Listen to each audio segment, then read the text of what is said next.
Bueno, esto fue para que tengan una visión retrógrada de la clase. Bueno, buenos días, ¿qué tal? Bien, Yo soy la doctora Margarita Ucejo y voy a hablarles sobre patología venosa.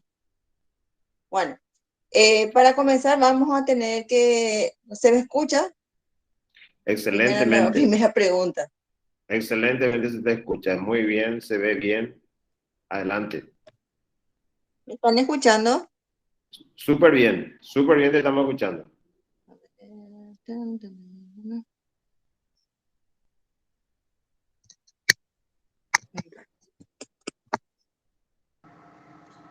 Adelante, profesora Ucejo, se te escucha bien, la imagen también está perfecta.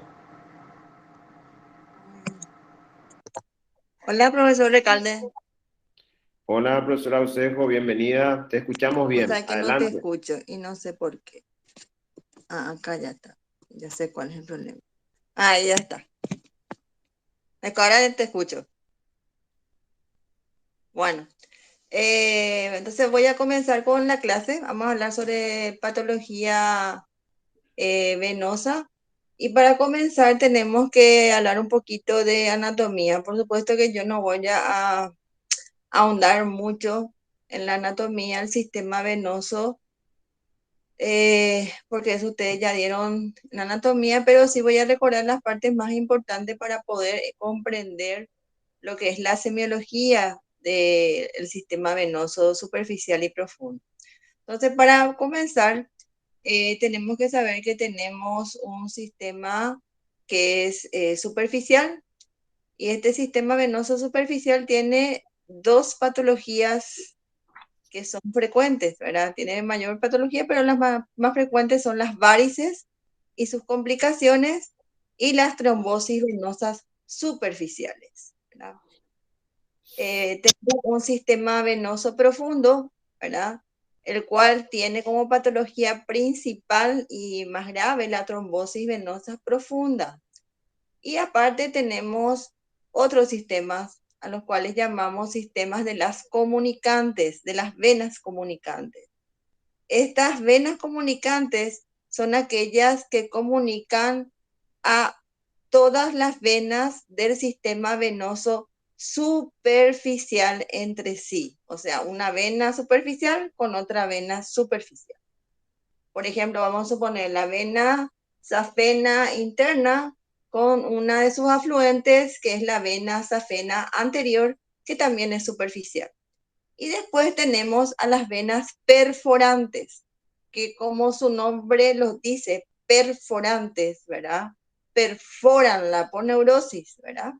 Y entonces estas venas lo que hacen es comunicar el sistema venoso superficial con el sistema venoso profundo, ¿verdad? Es importante comprender esto, ¿verdad? Para entender después la patología que pueda ser insuficiente estas venas, sobre todo las venas perforantes, que a veces pueden ser por sí mismas causas de desarrollo de insuficiencias venosas superficiales. Bueno, como hablamos de las venas perforantes se encuentran a lo largo de todo el miembro inferior en cantidad variable, pero la parte importante son las venas perforantes que se encuentran por debajo de la rodilla. ¿Por qué son importantes? ¿Verdad? Porque aparte de ser numerosas, acá solamente vemos 8, ¿verdad? 8 venas perforantes que, como ustedes pueden ver, más o menos tienen una separación de unos 8 a 10 centímetros entre sí, ¿verdad? Coquet, que fue uno de los que describió anatómicamente por disección estas venas perforantes, él describió casi 35 venas perforantes, pero las más importantes son las que se encuentran aquí. ¿Por qué son importantes estas venas perforantes que, como ya dijimos, voy a repetir, comunican el sistema venoso superficial con el profundo? Porque cuando estas venas perforantes se tornan insuficientes, pueden ser causa de las úlceras varicosas. Por eso voy a decir un primer concepto. Cuando hay una úlcera varicosa, que normalmente se desarrolla en la parte interna de la pierna y más frecuente cerca del maleolo interno, siempre hay una perforante insuficiente por detrás, o sea, en la profundidad. De ahí que es importante que cuando uno está tratando una úlcera varicosa, tiene que investigar este hecho, porque para su curación probablemente se tenga que actuar sobre esa vena perforante insuficiente. Bueno. Acá tenemos al sistema venoso superficial solamente, entonces tenemos a la vena safena interna o vena safena magna, también como se le dice, que afluye, ¿verdad?, en la vena femoral superficial. Esa afluencia está regulada por una válvula que se denomina válvula ostial, ¿verdad? Y que cuando se torna insuficiente puede ser la causa del desarrollo de la insuficiencia venosa superficial de la vena safena interna.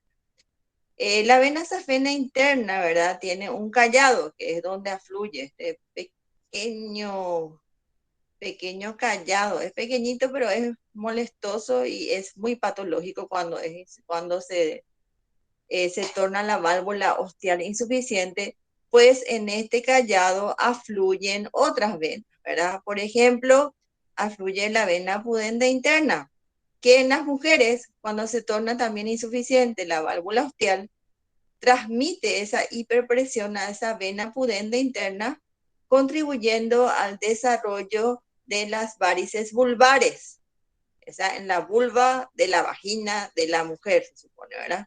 Para entendernos bien. Y a veces durante un trabajo de parto, ¿verdad?, estas varices, si son muy desarrolladas, se pueden romper y pueden ser causa de hemorragias, ¿verdad? Y generalmente durante una consulta ginecobstétrica, cuando los obstetras se encuentran al examen físico con estas varices vulvares, entran todos en colapso. Entonces, probablemente va a ser una causa de consulta para el cirujano vascular o el cirujano de guardia que esté ahí, pobrecito, en una urgencia, ¿verdad? También a este callado fluyen otras venas, ¿verdad? Como la vena subcutánea abdominal, que también cuando la válvula ostial es suficiente, ¿verdad?, esa hiperpresión se puede transmitir y es ahí cuando se puede ver esas venas tortuosas, varicosas en el abdomen, ¿verdad? También tenemos la circunfleja ilíaca, por citar algunas más importantes. Y después tenemos también a esta vena, que es la safena anterior, que como vemos acá, ¿verdad?, que también es importante siempre recordarla cuando uno va a tratar, por ejemplo, quirúrgicamente a las varices, porque si es que no se desconecta del lugar de la hiperpresión, puede ser una causa de recidiva. Entonces la vena safena interna transcurre, ¿verdad?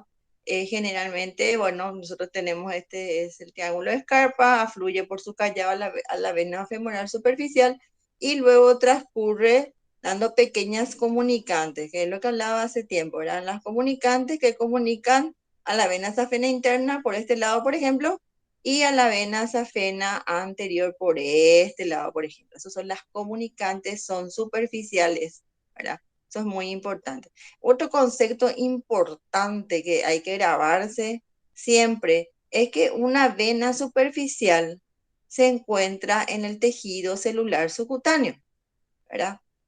Si ustedes quieren buscar cualquier vena, ¿verdad?, superficial, está en el tejido celular subcutáneo. Una vez que ustedes traspasan la aponeurosis, ustedes están buscando venas profundas. Y eso vale para miembro superior, miembro inferior, ¿verdad? Si ustedes quisieran hacer algún abordaje venoso, ¿verdad? O una disección venosa, tienen que saber eso, ¿verdad? Que siempre las venas superficiales que ustedes van a buscar están en el tejido celular subcutáneo. ¿Mm? Bueno, después la vena safena interna transcurre, llega al maleolo interno, que es el lugar donde va después de dividirse, ¿verdad? Van las venas plantares y las venas dorsales. Que es importante también anatómicamente para un cirujano el hecho de que esta vena safena esté acá en el maleolo interno, ¿verdad? Porque es un lugar, una localización que es siempre constante.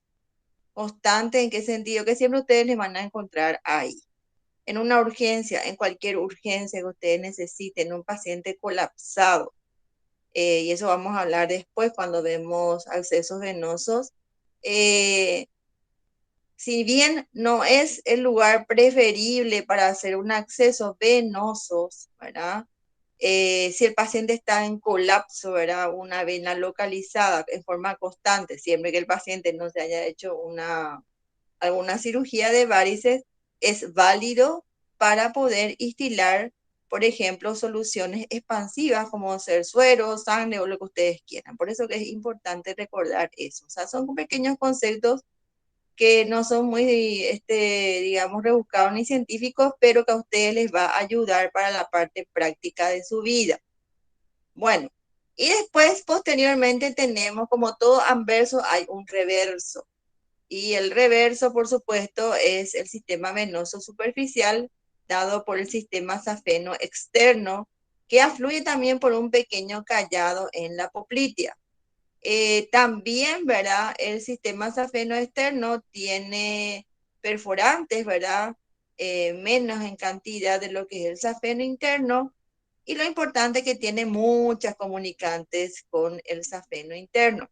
Por eso es importante que ustedes también tengan en cuenta al hacer el examen físico de un paciente que tiene una insuficiencia venosa, estudiar o fijarse, ¿verdad? O inspeccionar la vena safena externa. La vena safena externa se comunica por comunicantes con la vena safena interna. Y muchas veces, ¿verdad? Puede ser la causa de recidivas de una cirugía de varices. ¿Por qué? Porque a veces nosotros nos fijamos simplemente en la insuficiencia venosa de la safena interna. Se opera a la paciente de su insuficiencia venosa de la safena interna y había sido, ¿verdad? Y ha sido, ¿verdad? Que también tenía una insuficiencia venosa de la safena externa. ¿Y qué pasa? Después de un tiempo, ¿verdad? Por medio de las comunicantes, la safena externa, ¿verdad? Comunicantes, ocurre una recidiva aparente, ¿verdad? Se me operó todo mal, dice, ¿verdad? No es que se operó mal, sino que esa vena safena externa se tornó insuficiente y transmitió la hiperpresión venosa a las comunicantes que, bueno, al ser otra vez insuficiente esa vena safena externa, las comunicantes se desarrollan en forma tortuosa y varicosa. Entonces siempre hay que revisar ambos sistemas venosos, ¿verdad? Eso es algo para que tengan en cuenta en su vida. Bueno, y como el sistema venoso ya sabemos que tienen válvulas, ¿verdad? Sobre todo el sistema venoso superficial y profundo, ¿verdad? Las venas profundas tienen menos válvulas que el sistema venoso superficial, pero y a medida que progresan, ¿verdad? Hasta afluir en la vena cava inferior, donde hay entre una o dos válvulas nada más. Entonces, recordar que el sistema valvular, tanto el sistema venoso superficial y profundo, es muy importante en la fisiopatología de las insuficiencias tanto superficial como profunda. Bueno, este señor se llama Glauco Bassi, un italiano, en 1962 describió lo que se llama el aparato venoso hemocinético, ¿verdad? Y él, ¿verdad? Enunció, ¿verdad? Una serie de fuerzas encargadas de llevar a cabo el retorno venoso, ¿verdad? Hacia el corazón. Entonces, dado por el retorno venoso, hablamos que se desarrollaba por medio de fuerzas centrífugas, como la presión hidrostática, y condiciones hemodinámicas negativas que se oponen a este retorno venoso. La presión hidrostática sería dada por la posición, ¿verdad? La posición de pie del paciente. Y las condiciones hidrodinámicas negativas serían, por ejemplo, fuerzas que se oponen al retorno venoso, como ser, por ejemplo, una maniobra de Valsalva. ¿Mm? Vamos a hablar más sobre esto. La presión hidrostática, que es mínima en el decúbito, cuando nosotros estamos en decúbito horizontal, ¿verdad? Es mínima. Acá, si nuestra presión venosa central normal, ¿cuánto es? De 8 a 12 es nuestra presión venosa normal. Sin embargo, ¿verdad? Cuando nosotros adoptamos la posición de pie, ¿verdad? La presión hidrostática, ¿verdad? Va a ser de mayor, y sobre todo esta presión hidrostática va a ser mayor a nivel del tobillo, ¿verdad? Y menor, ¿verdad? Hacia la parte del tórax, el cuello y la cabeza, ¿verdad? Entonces, para eso vamos a necesitar que estén las fuerzas positivas que nos ayuden al retorno venoso. Entonces, esta es la presión hidrostática, ¿verdad? Es una de las fuerzas negativas que se oponen al retorno venoso de sangre hacia el corazón. Otra condición hemodinámica negativa es la gran distensibilidad de la pared venosa, ¿verdad? Las paredes venosas no son tan musculares como, por ejemplo, las paredes arteriales, ¿verdad? Tampoco no están, no están supeditadas a las contracciones ventriculares o las contracciones cardíacas. Entonces, esta distensibilidad de la pared venosa, también las resistencias periféricas que van aumentando proporcionalmente a la longitud del recorrido de esta sangre, y los picos retrógrados de presión de los cuales hablamos, como ser la tos, la defecación o algún tipo de esfuerzo o contracción abdominal, ¿verdad? Hace que se oponga al retorno venoso. Después tenemos las fuerzas centrípetas. Las fuerzas centrípetas son aquellas que van a actuar fisiológicamente para que nuestro retorno, el retorno venoso de la sangre hacia el corazón sea facilitado. Y acá vamos a recordar cosas que ustedes ya dieron en fisiología, que es el bisatergo, bisafronte, la compresión de la llamada suela venosa de Lehars, la bomba musculoarticular de la pantorrilla, el tono venoso y la pulsación de las arterias paravenosas, así como las válvulas venosas. Bueno, el bisatergo, ¿verdad? El bisatergo, ¿a qué se llama el bisatergo? Es el residuo de la fuerza propulsora del ventrículo izquierdo hacia las venas. Entonces, ¿qué pasa? El ventrículo izquierdo, fase terminal, acá quiere salir mi perro en la clase, salí ya. Hace que se propague una fuerza hacia lo que son las arterias y hacia los capilares arteriovenosos. Estas fuerzas llegan en forma mínima en estos capilares arteriovenosos, pero es suficiente para que la sangre sea impulsada, ¿verdad? Luego hacia las venas y contribuir al retorno venoso al corazón, ¿verdad? Todo eso depende del tono de las arteriolas que las preceden y la cantidad de shunts arteriovenosos precapilares. Luego tenemos la aspiración torácica, que es al bisafronte. Entonces, cuando hay una disminución de la presión torácica durante una inspiración, sobre todo así cuando estamos cansados de la clase, Decimos esto, por ejemplo, ahí estamos contribuyendo al aumento de la presión intraabdominal y el descenso del diafragma. Esto hace que las venas sea como que se exprimen, ¿verdad? A nivel del diafragma y contribuyen a que la sangre retorne hacia el corazón. Luego tenemos la compresión de la suela venosa del Ehlers, que es lo que es llamado corazón plantar, que son estas venas, esta red venosa que ustedes, y que, o sea, que yo también tengo, ¿verdad? En la suela del pie, y que cada vez que ustedes están haciendo movimientos con el pie, ¿verdad? Entonces hace que la sangre que está en la planta del pie, ¿verdad? En rémora a veces, se exprima, digamos, y se pueda desplazar hacia el corazón, ¿verdad? Esta red venosa se encuentra entre la epidermis plantar y la masa ósea subyacente. Entonces, lo que quiero que recuerden, por ejemplo, un paciente que está encamado crónico, vamos a suponer. Este paciente encamado crónico no está pisando, ¿verdad?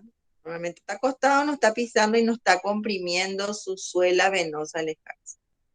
En general, los pacientes encamados crónicos también no hacen respiraciones, digamos, muy intensas o muy profundas, inspiraciones profundas, ¿verdad? Por lo tanto, también van a tener una disminución de nuestro bis a tergo, ¿verdad?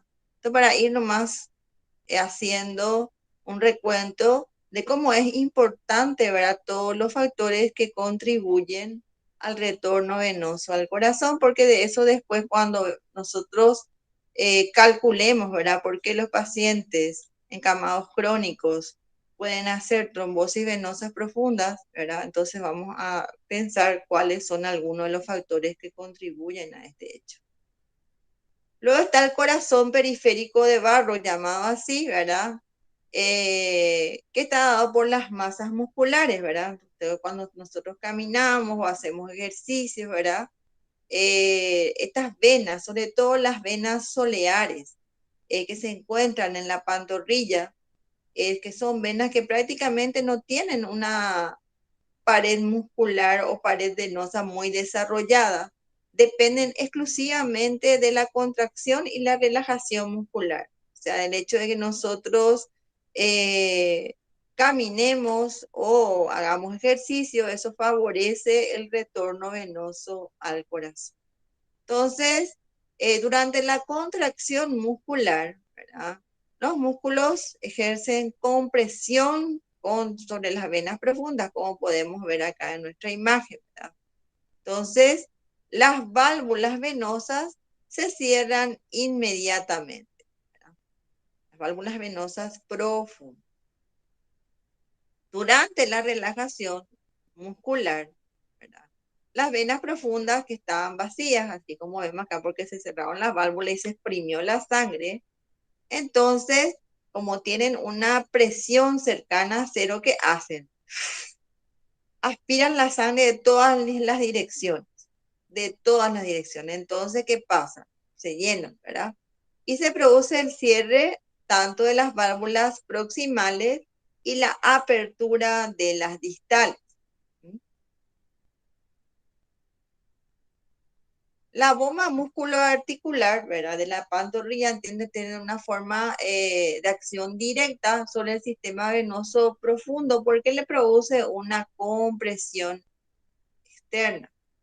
Y sobre el sistema venoso superficial una acción indirecta, ¿verdad? Porque aspira, ¿verdad? La sangre del sistema venoso superficial hacia el profundo a través de las perforantes. Entonces, el hecho, ¿verdad?, de que uno haga ejercicio o por lo menos que uno camine, favorece el retorno venoso y favorece el buen funcionamiento de esta bomba musculoarticular de la pantorrilla. Entonces, es mucho más eficaz si las contracciones se suceden rítmicamente. Entonces, Cuando el paciente contrae, se contraen los músculos, por supuesto, se exprimen. Cuando se relaja los músculos, entonces la sangre de todo el sistema superficial es aspirada por el profundo, ¿verdad? Y luego eso facilita el retorno venoso. Otro de los factores que contribuye al retorno venoso es el tono venoso. El tono venoso es un estímulo que puede estar, que mantiene a la vena en forma, digamos, mantiene la anatomía venosa, mantiene que la vena no esté relajada. Entonces existen estímulos para mantener este tono venoso, estímulos locales y estímulos generales.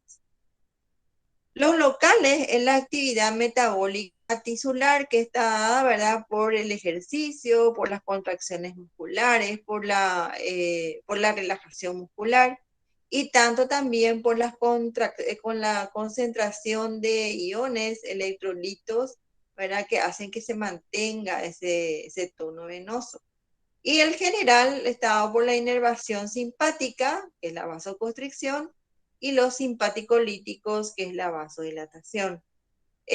Por ejemplo, cuando hace frío, ¿verdad? ¿Qué tenemos? Tenemos para mantener el calor, sobre todo el tejido celular subcutáneo, tenemos una vasoconstricción. Entonces, en el frío, en lugares fríos, ahora mismo en el aire acondicionado, si ustedes están en un lugar con aire acondicionado, las venas van a estar menos visibles. Sin embargo, cuando hace calor, ¿verdad? Hay una vasodilatación y las venas se hacen más visibles, ¿verdad?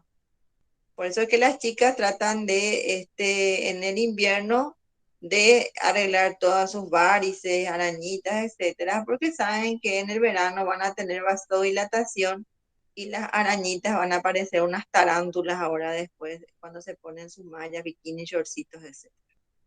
Bueno, esto todo contribuye al tono venoso, ¿verdad? Y la vasoconstricción, ¿qué hace? Acelerar el retorno venoso al corazón. La vasodilatación, sin embargo, disminuye el retorno venoso al corazón. Luego tenemos por último una fuerza que, a pesar de que no es muy importante, contribuye también al retorno venoso al corazón, que son la pulsación de las arterias paravenosas. Cada arteria va acompañado de dos venas generalmente, y cuando esta arteria, ¿verdad?, tiene digamos, las contracciones y las relajaciones que son transmitidas por las contracciones ventriculares, entonces eso hace que al mismo tiempo, al relajarse la arteria, se compriman las venas paravenosas, y al producirse la contracción de la arteria, ¿verdad?, se provoquen también la dilatación de las arterias paravenosas, y eso contribuye, ¿verdad?, a que esta sangre sea orientada en forma ascendente o centrípeta, perdón, hacia el corazón, y también contribuye al buen funcionamiento valvular. Y hablando de las válvulas, entonces tenemos a las válvulas venosas, que, como dijimos, son numerosas en el sistema venoso superficial, y en el sistema venoso profundo son menos, y a medida que las venas son de mayor porte, prácticamente no tenemos casi válvulas. Existen, como las válvulas tienen una acción protectora, digamos, ¿verdad?, de lo que es la circulación venosa. Mientras que el flujo es único, las válvulas permanecen abiertas para facilitar el retorno venoso al corazón. Pero cuando existen flujos retrógrados, por ejemplo, variaciones en el tono venoso o aumentos de la presión intraabdominal por tos o por algún esfuerzo, por algún valsalva, entonces lo que hacen las válvulas es cerrarse para proteger este flujo retrógrado, para no transmitir ese flujo retrógrado en forma generalizada. Entonces, en ese momento se produce lo que se llama el cierre valvular. Si es que estas válvulas no se cerraran cuando, por ejemplo, ocurre un valsalva, ¿qué pasaría? Pasaría que la sangre que está ascendiendo, ¿verdad? Por los diversos factores que ya, los cuales ya hablamos, que son las fuerzas centrípetas, ¿verdad? Se encontraría con sangre que al no funcionar las válvulas retrocede, ¿verdad? Hacia las venas, ¿verdad? Entonces se encontrarían dos flujos chocando uno contra otro, lo que produciría un aumento de la presión venosa localmente en ese lugar donde las válvulas no se cerraron, y se podría producir en forma crónica una dilatación y una tortuosidad de esa vena. Aparte también ustedes saben que muchas veces el flujo retrógrado puede favorecer a activaciones del sistema de coagulación y también puede ser causa del inicio de una trombosis. Por eso que la salud valvular o el buen funcionamiento de las válvulas es fundamental para que no se produzca ninguna patología venosa. Entonces, las causas endógenas, ya dijimos, del cierre valvular son todas estas variaciones del tono venoso, aumentos de la presión intraabdominal, y las causas exógenas vendrían a ser la presión ejercida por los músculos en la actividad y la pulsación de las arterias paravenosas que harían que se cierren las válvulas. ¿Cómo entonces se produce la circulación normal en los miembros inferiores? ¿Verdad? Entonces, durante el reposo, o sea, cuando ustedes están reposando, acostados, el sistema venoso profundo conduce el 90% del volumen circulatorio. Si ustedes se ponen de pie durante la bipedestación, entonces la circulación se torna indistinta. Una parte va por el sistema venoso superficial y otra parte va por el sistema venoso profundo. Durante la marcha, entonces, actúa en forma fundamental el sistema de las venas perforantes y las válvulas venosas, ¿verdad? Ya habíamos hablado que durante las contracciones musculares se comprimen las venas profundas, y durante la relajación, ¿verdad? Por medio de las venas perforantes se aspira toda la sangre del sistema venoso superficial para el profundo.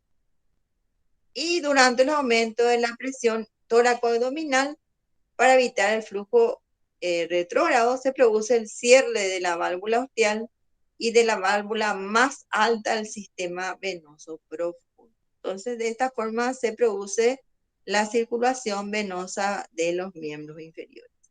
Cualquiera de estos factores, cuando tengan algún tipo de mal funcionamiento, puede contribuir en algo al desarrollo de patologías venosas. Entonces, si hay un flujo retrógrado, ¿verdad? Una válvula, el flujo normal es que la válvula, la sangre vaya y la válvula cierre, abra, cierre, abra. Ese es su normal desarrollo. Pero si es que de repente, ¿verdad? Se producen flujos retrógrados en forma continua, entonces esa válvula probablemente se vuelve insuficiente. ¿Por qué? Porque al dilatarse la vena, la válvula ya queda bailando ahí en el sistema, dentro de la vena, y el flujo retrógrado va para arriba, va para abajo, eso aumenta la presión localmente dentro de una vena que no está desarrollada en forma muscular para soportar hiperpresiones, así como las arterias, por ejemplo. Entonces se produce la dilatación, elongación, ¿verdad? Y se produce la insuficiencia venosa superficial. Entonces, ¿qué son las varices? Ahora, por fin, después de todo este bla bla, es la dilatación de las venas, ¿verdad? Sobre todo superficiales. Superficiales se entiende que es en el sistema, la parte subcutánea, preaponeurótica, voy a seguir diciendo, venas dilatadas, tortuosas, elongadas, y esto es muy importante, en forma permanente y patológica. Porque voy a subrayar esto, permanente y patológica. Para cuando les digan, por ejemplo, que tienen que tomar centella asiática y que les va a desaparecer las varices, eso no es cierto, ¿verdad? Eso contribuye como un venotónico, pero no gasten dinero cuando tengan un tronco venoso dilatado porque eso no funciona. O sea, en forma permanente y patológica ya quiere decir que es algo que no va a retroceder a no ser que se le dé un tratamiento quirúrgico o un tratamiento con láser o algún otro tipo de tratamiento. Entonces, las varices, así como las hernias, ¿verdad?, constituyen la enfermedad que el hombre tuvo que pagar por caminar de pie, o sea, por la bipedestación, ¿verdad? Y generalmente tiene un factor muy importante hereditario. Entonces, existen factores desencadenantes o agravantes, ¿verdad? O sea, yo puedo tener, no tener ningún pariente cercano, lejano que haya tenido varices, entonces estén tranquilos, ustedes probablemente no van a desarrollar varices. Pero si es que tienen un factor hereditario, tía, abuela, mamá sobre todo, y papá, y sí que ya es mejor que lo hubieran dejado un terreno antes de que lo hubiera dejado varices como una herencia, ¿verdad? Entonces, son directamente responsables de la aparición, pero necesitan, ¿verdad?, de ciertos factores que desencadenen o agraven esa herencia de las cuales ustedes son portadores. Entonces, el sedentarismo y la posición de sentado o de pie, o sea, que no estar todo el tiempo de pie, como por ejemplo sería un cirujano, por ejemplo, o alguien que trabaja en un frigorífico, ¿verdad? O la posición sentada, ¿verdad? Por largos periodos, como seríamos nosotros ahora en este momento, en toda esta pandemia. O también, por ejemplo, recepcionistas que están todo el tiempo sentados. Esos también son factores agravantes o desencadenantes de la aparición de varices. Los ciclos menstruales, ¿verdad?, también están como factores desencadenantes. El sobrepeso, el uso de anticonceptivos, ¿verdad? Y el embarazo. El embarazo produce una insuficiencia fisiológica, ¿verdad?, de la vena safena interna y sobre todo a nivel del callado por la compresión de la cabeza del feto, sobre todo cuando ya es grande, a nivel, ¿verdad?, de la femoral superficial, de la compresión de la femoral y la femoral superficial. Eso en un paciente que no tiene ningún antecedente varicoso en la familia, puede después volver a ser normal. Pero si uno tiene un antecedente familiar, a medida que los embarazos se vayan sucediendo, entonces esto puede contribuir posteriormente al desarrollo de las varices. Entonces las varices se pueden clasificar en congénitas, primarias y secundarias, ¿verdad? La congénita está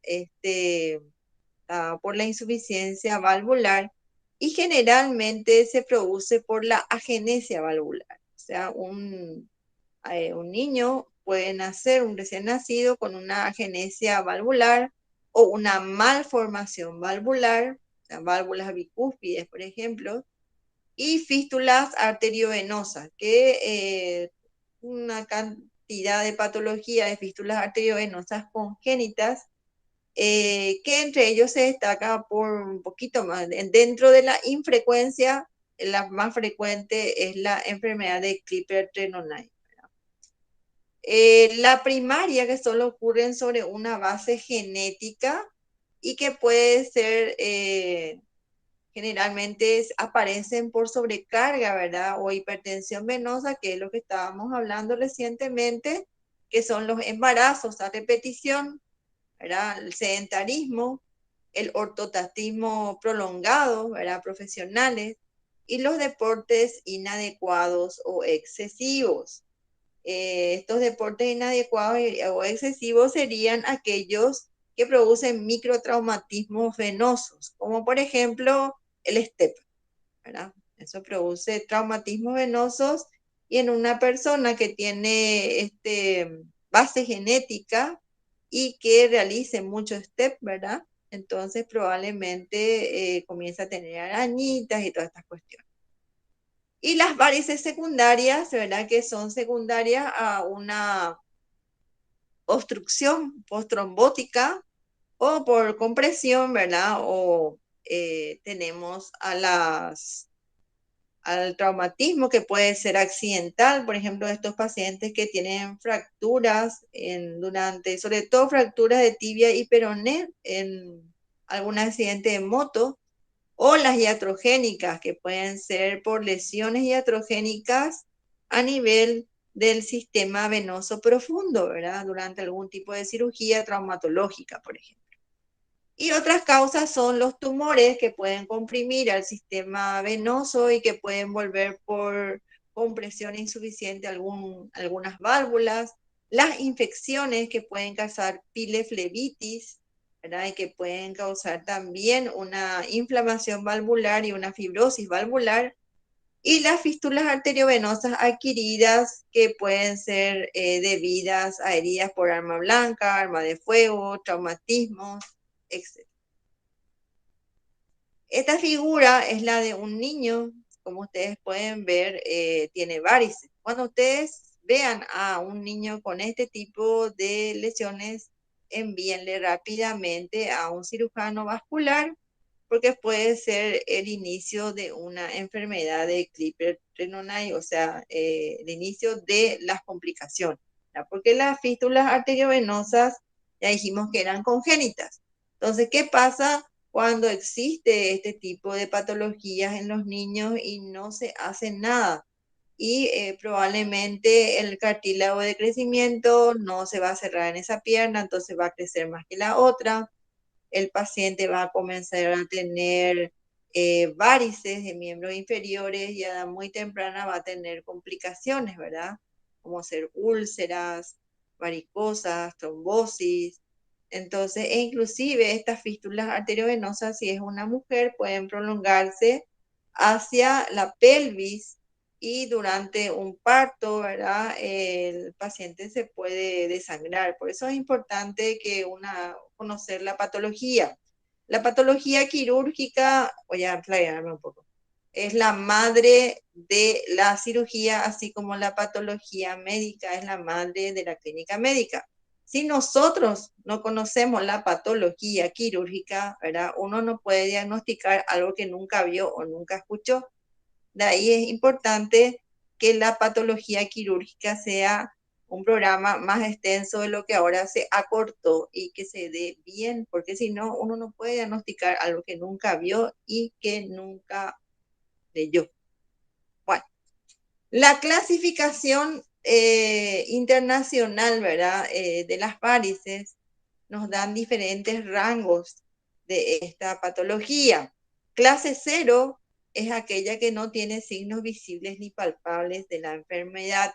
O sea, es el famoso síndrome de las piernas cansadas, ese ardor, ese dolor que uno tiene, por ejemplo, ahora ustedes cuando vayan a hacer guardia y por ahí se amanecen parados, ¿verdad? En una cirugía, después le va a arder las piernas, le va a doler, inclusive pueden llegar a tener edemas, pero no van a ver ninguna varice, ¿verdad? Eso es lo que se llama el síndrome prevaricoso, que es la clase 0.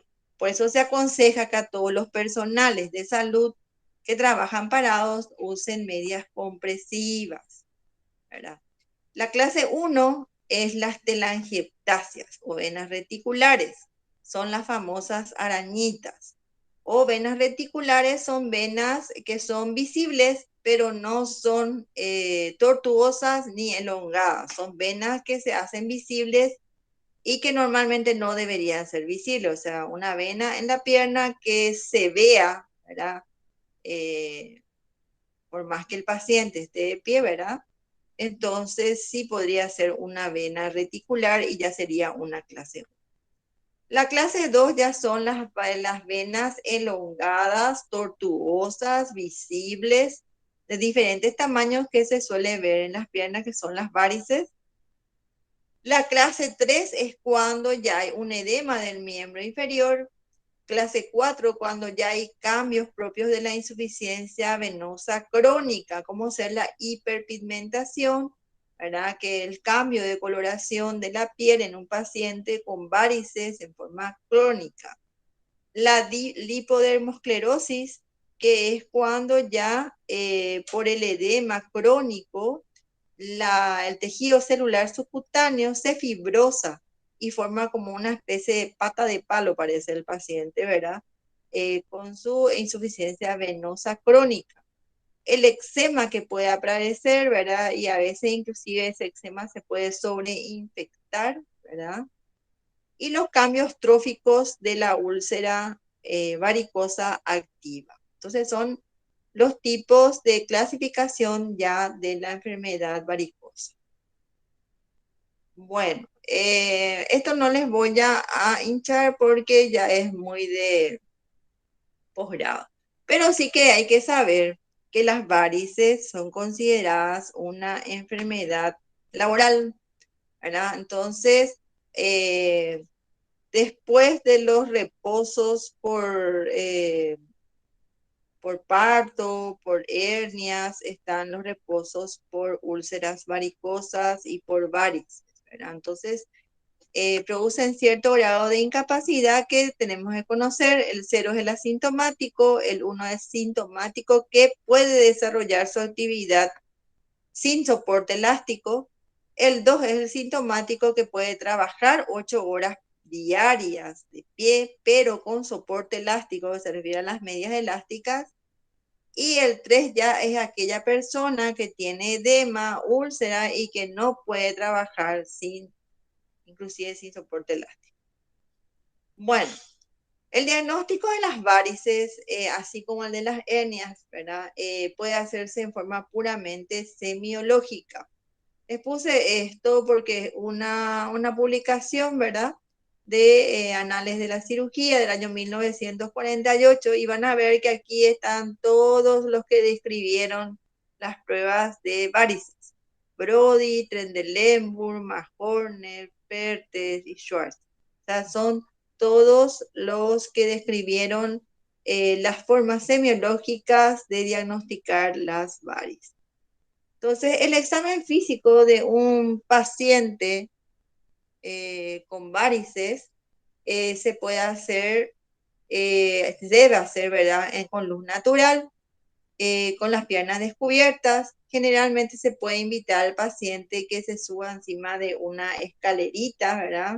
Tenemos en el consultorio para poder ver, ¿verdad? Y detectar la enfermedad, o sea, ver todo el trayecto varicoso, para lo cual el paciente tiene que estar descubierto, siempre cuidando el pudor del paciente desde la arcada crural, o sea, la inguinal, ligamento inguinal, con todas las piernas descubiertas. Entonces, esta sería la posición en la cual se vería el paciente, ¿verdad? Se mira generalmente la parte interna del muslo, se ve los trayectos varicosos, se ve si existe cambios tróficos de coloración, si existe edema, si existen deformidades, ¿verdad?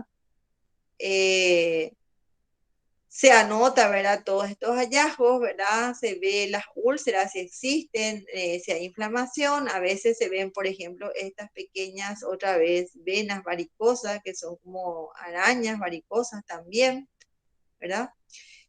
Y después también se puede examinar la región inguinal. En la región inguinal lo que se puede ver, ¿verdad? Es, como ya hablamos, varices que se pueden notar ya en la parte interna de la pierna, y pues puede primero preguntar, o puede ser motivo de consulta al paciente que tenga venas dilatadas en la vulva, que son las varices vulvares.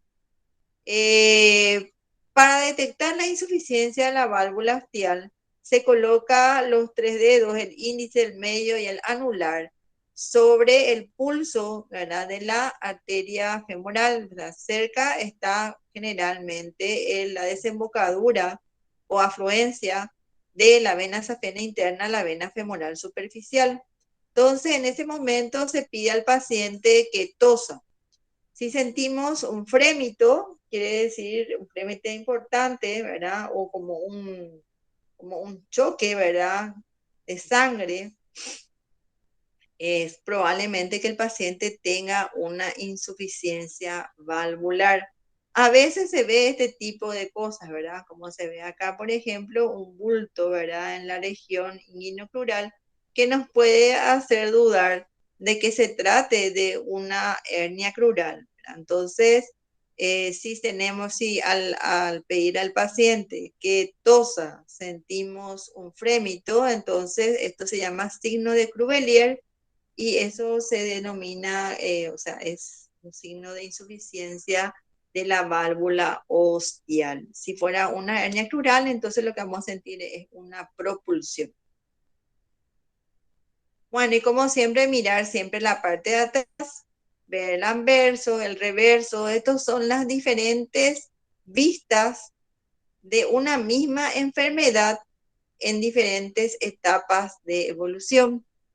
Acuérdense que las patologías venosas son más frecuentes del lado izquierdo, ¿verdad? Pero pueden ser bilaterales, ¿verdad? A la palpación se palpa la ingle, como dijimos, se hace toser al paciente y si la válvula ostial es insuficiente, se va a percibir con la maniobra de Valsalva un frémito.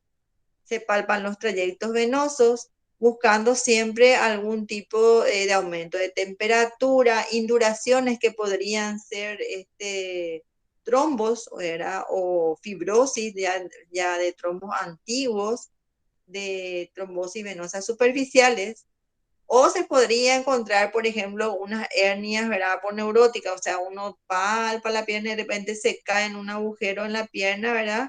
Inclusive a veces si está muy dilatado puede tocar hasta el hueso, ¿verdad? Que es el lugar por donde salen las perforantes y cuando son suficientes. O sea, en un paciente normal nosotros no vamos a palpar eso, pero en un paciente que tenga una insuficiencia de las venas perforantes, como están tan dilatadas, ese agujero aponeurótico se hace grande, ¿verdad? Y se hace por donde pasa esa vena perforante insuficiente. Y a eso se le llama signo de la oquedad. El impulso de la tos, ¿verdad? Como ya hablamos, se examina la válvula de la safena, ¿verdad? Y se le pide al paciente que tosa, ¿verdad? Y si hay propulsión, a eso se le llama signo de Mahorny, ¿verdad? Después está la palpación profunda a la fascia, buscando los defectos, como ya dijimos, de la capa muscular y sobre todo la aponeurosis. Y las perforantes dilatadas producen eso, un defecto palpable. Entonces, a estos lugares, ¿verdad? Se le pide también al paciente que tosa y se puede sentir propulsión y eso se llama prueba de Fega. Las pruebas semiológicas tratan de responder las preguntas que ustedes quieren saber, ¿verdad? ¿Cuál es? Si la válvula ostial es competente o incompetente, si el sistema venoso perforante es suficiente o insuficiente, y si el sistema venoso profundo es permeable o no.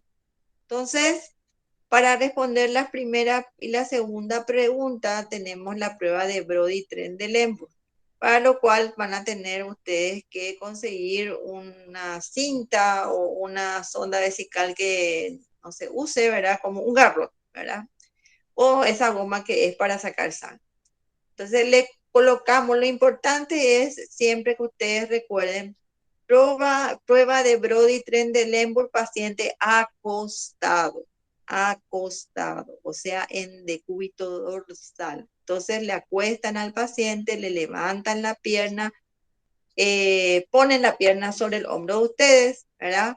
Y esperan que se vacíen las venas, ¿verdad?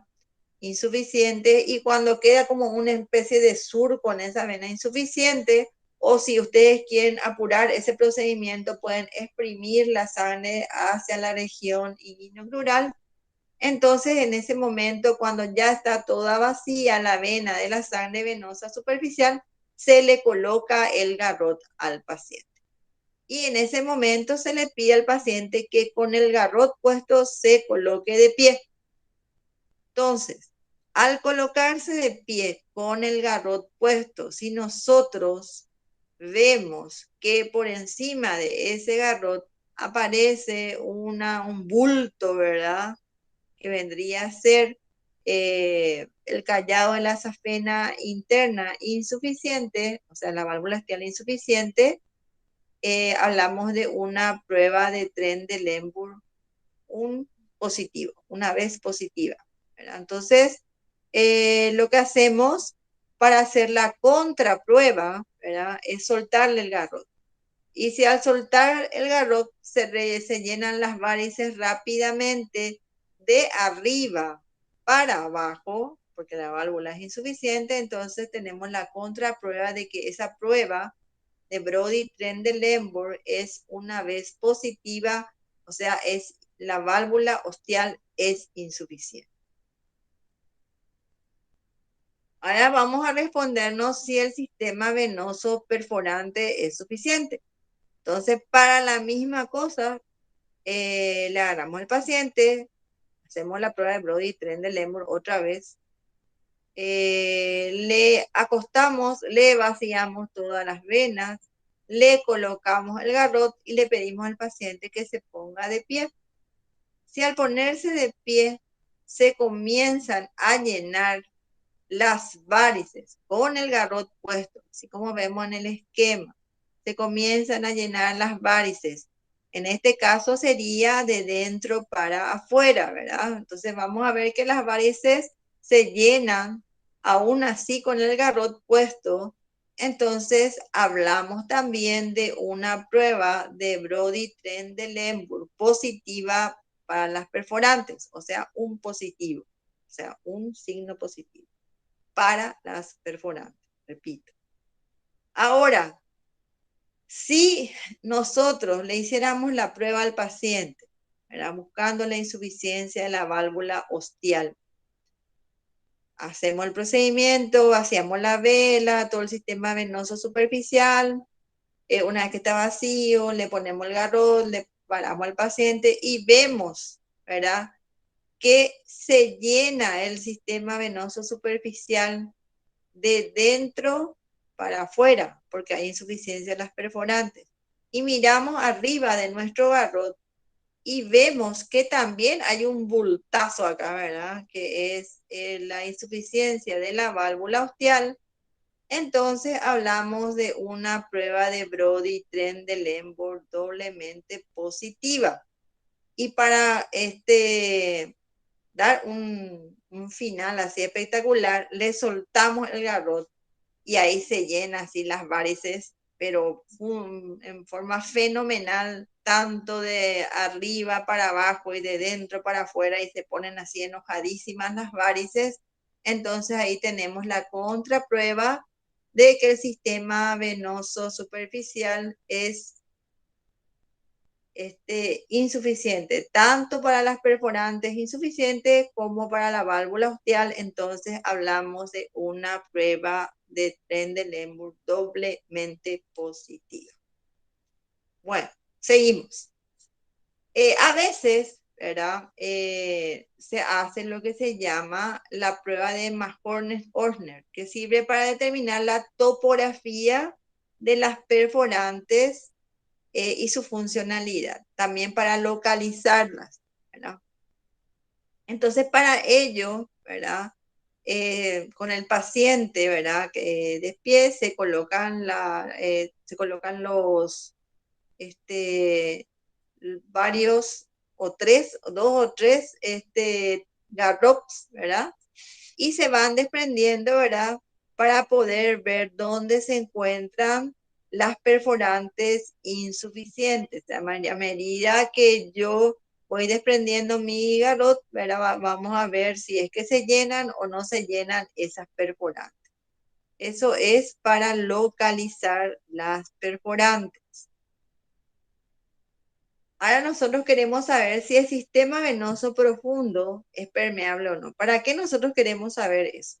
Queremos saber porque si nosotros le vamos a ofrecer al paciente una solución a esas varices, tenemos que saber que nuestro sistema venoso profundo esté permeable para poder asumir todo el retorno venoso. Entonces, ¿qué pasaría, por ejemplo, si mi paciente tiene un antecedente de trombosis venosa profunda y las varices que tiene realmente son secundarias a esta trombosis venosa profunda? Y yo me voy y le saco las varices. Entonces, no va a existir un lugar para el retorno venoso. Entonces se va a producir lo que se llama un síndrome compartimental del miembro y el miembro puede inclusive ir a la flegmasia celular, a la gangrena y puede necrosarse. Entonces por eso es muy importante siempre que uno va a proponer un tratamiento, ¿verdad?, a las varices, tener en cuenta y saber si el sistema venoso profundo es permeable. Entonces, para eso tenemos una prueba, que es la prueba de Perthes-Delbet, ¿verdad? Que se puede hacer con 1 o 2 garrotes, ¿verdad? Dependiendo. Así pues, las perforantes a veces nos pueden confundir.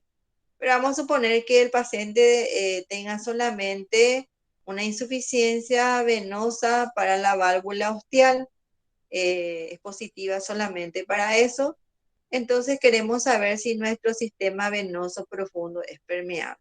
Entonces, ahora les voy a decir, prueba de Perthes-Delbet, paciente de pie con varices cargadas. En esta prueba nosotros no le vamos a acostar al paciente. Así con las varices cargadas, feas, llenas de sangre. Así le vamos a poner el garrote. Y le vamos a pedir a nuestro paciente que vaya a darse una pequeña vuelta por la sala cuarta. Entonces, normalmente, si nosotros anulamos, ¿verdad?, con el garrote, la comunicación de la válvula ostial con el sistema venoso profundo, al caminar, la sangre debería ser absorbida hacia el sistema venoso profundo y las varices deberían desaparecer porque el sistema venoso profundo va a tomar la posta de todo el retorno venoso. Entonces, para cuando vuelva el paciente, si el sistema venoso profundo es permeable, estas varices tienen que haber disminuido o desaparecido, ¿verdad?, en el mejor de los casos. Pero si cuando viene el paciente, eso quiere decir es que disminuye o desaparecen estas varices después de una vueltita por ahí, entonces quiere decir que nuestro sistema venoso profundo es permeable. Entonces ahí ustedes pueden decir que la prueba de Perthes-Delbet, ¿verdad?, es negativa, o sea, no existe una insuficiencia o el sistema venoso profundo es permeable. Entonces, ¿pero qué pasa, por ejemplo, si viene el paciente cojeando, así ya rengueando con un dolor en la pierna, ¿verdad?, después de la vueltita, y las varices están más cargadas, más rojas, el pie está así rojo, así? Entonces, quiere decir que existe una obstrucción del sistema venoso profundo, ¿verdad? Entonces, en ese caso, le tenemos que ofrecer otro tipo de solución al paciente con varices.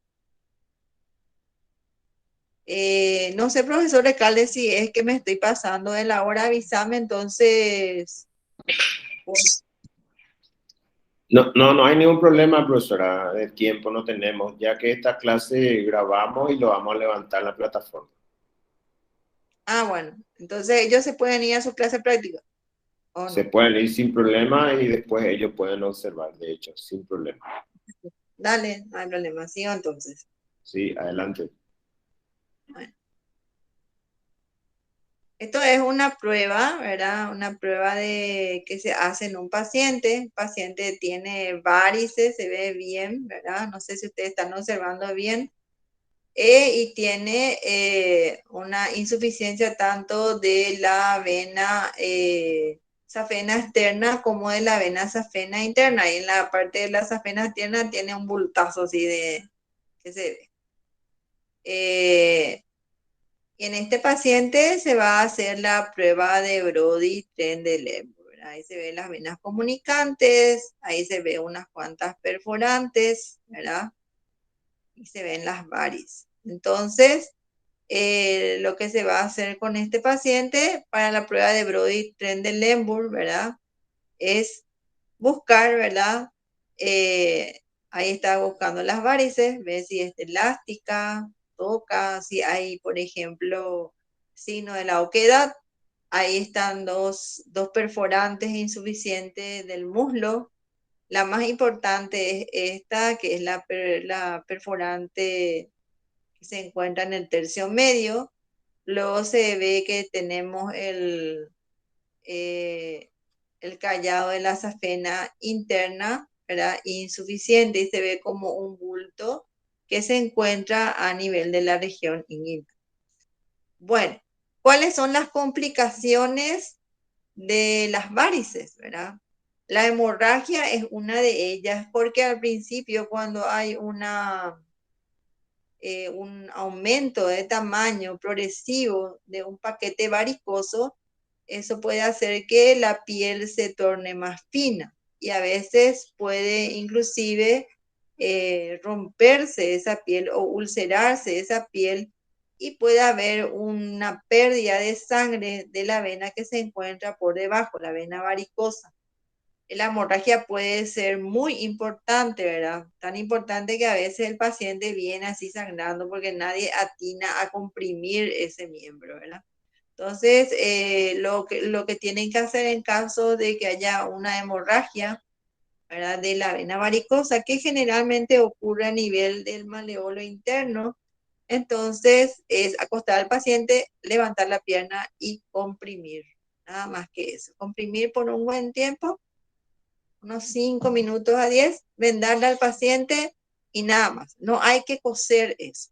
Hay mucha gente que le gusta coser las varices rotas, pero eso no sirve porque a medida que ustedes le pongan puntos a ese lugar, se va a romper porque es una vena enferma y se desgarra y se rompe y se rompe y se rompe y se rompe y terminan con un agujero gigante ahí. Entonces eso no es una buena acción. Lo bueno es que ustedes levanten la pierna por encima del nivel del corazón, ¿verdad?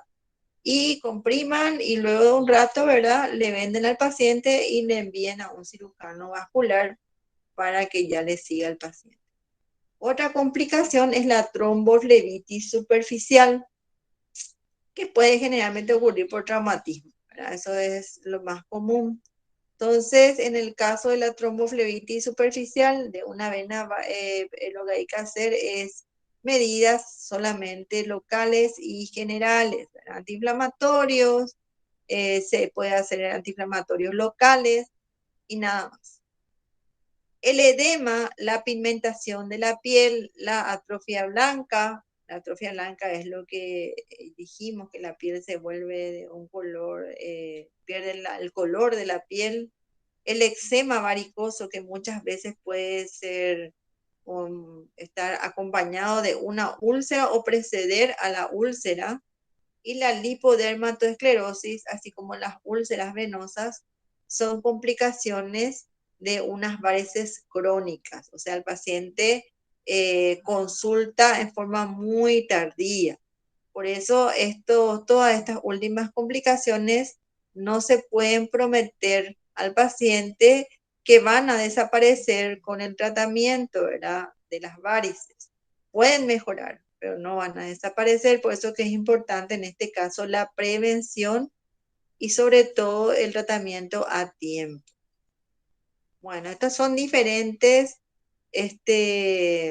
digamos, figuras o estadios de una misma enfermedad.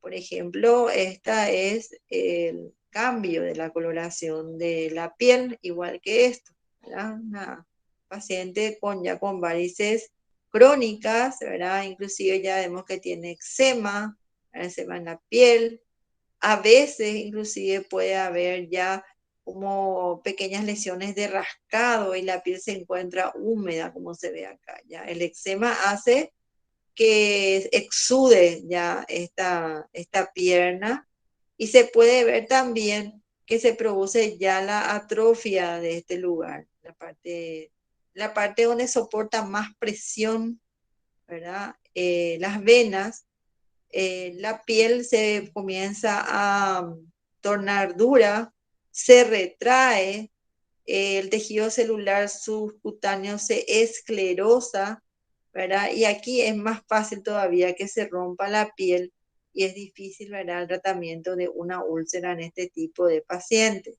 Las úlceras se pueden infectar y se pueden volver extensas. Esto es una flebitis superficial. ¿Qué diferencia hay en lo que nosotros llamamos flebitis y varicoflebitis? Varicoflebitis es cuando se produce una trombosis venosa superficial en una varices. Y flebitis es cualquier inflamación de una vena normal. Por ejemplo, las flebitis químicas, que son las más frecuentes, que se pueden ver en los pacientes que reciben algún tipo de instilación de suero, antibióticos por vía parenteral, pueden sufrir flebitis química o flebitis infecciosa mismo, ¿verdad? Entonces se ve como en una vena normal, ¿verdad? Se suele ver el trayecto venoso rojo, endurecido. Eso es una flebitis superficial. Sin embargo, cuando ya existe una trombosis venosa superficial de una varice, a eso se le llama varicoflebitis. Bueno, y con esto terminamos nuestra clase. No sé, trombosis venosa profunda seguramente va a darle otro docente. Sí, así es. La trombosis venosa será motivo de otra clase. Sí, Bueno, entonces con esto termino, así es. muchísimas gracias, profesora Ucejo. Muy, muy claras las